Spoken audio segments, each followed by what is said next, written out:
सांप को दूध पिलाना उसके जहर को बढ़ाना है।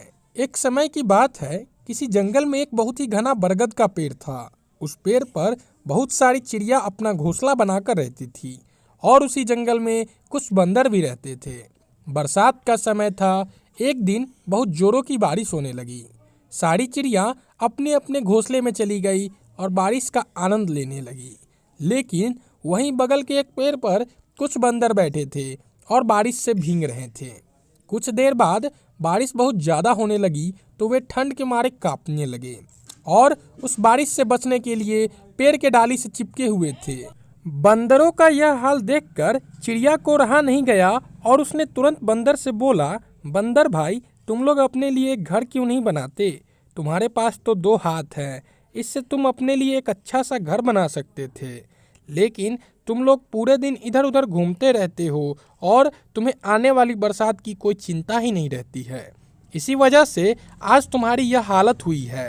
हमारे पास तो काम करने के लिए सिर्फ एक चोंच ही है, फिर भी हमने दिन भर मेहनत करके इधर उधर से तिनके लाकर बहुत सारी कठिनाइयों को सहकर एक घोंसला बनाया है।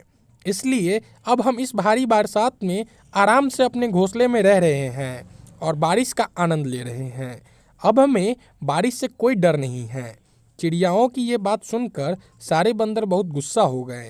तभी एक बंदर गुस्से में बोला, अरे ओ दुष्ट चिड़िया, हम इधर बारिश में भीगकर ठंड के मारे कांप रहे हैं और तू हमारा मजाक उड़ा रही है। एक छोटा सा घास फूस के घोंसले पर तुझे इतना घमंड हो गया है कि तुम हम कामचोर और आलसी बोल रही है।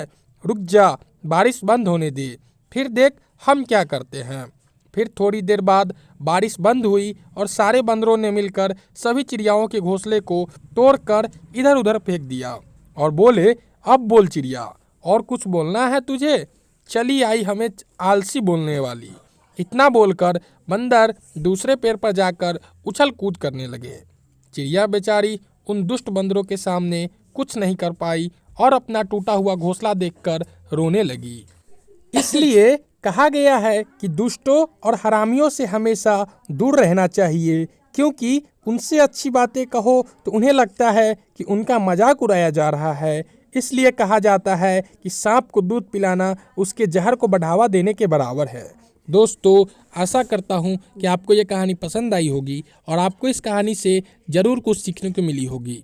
ऐसे ही हर रोज़ एक नया कहानी सुनने के लिए और हर रोज़ कुछ नया ज्ञान पाने के लिए हमारे चैनल को सब्सक्राइब कर दे और कहानी पसंद आई हो तो कहानी को एक लाइक कर दे। और आप इस कहानी के बारे में अगर कुछ कहना चाहते हैं तो हमें कमेंट में ज़रूर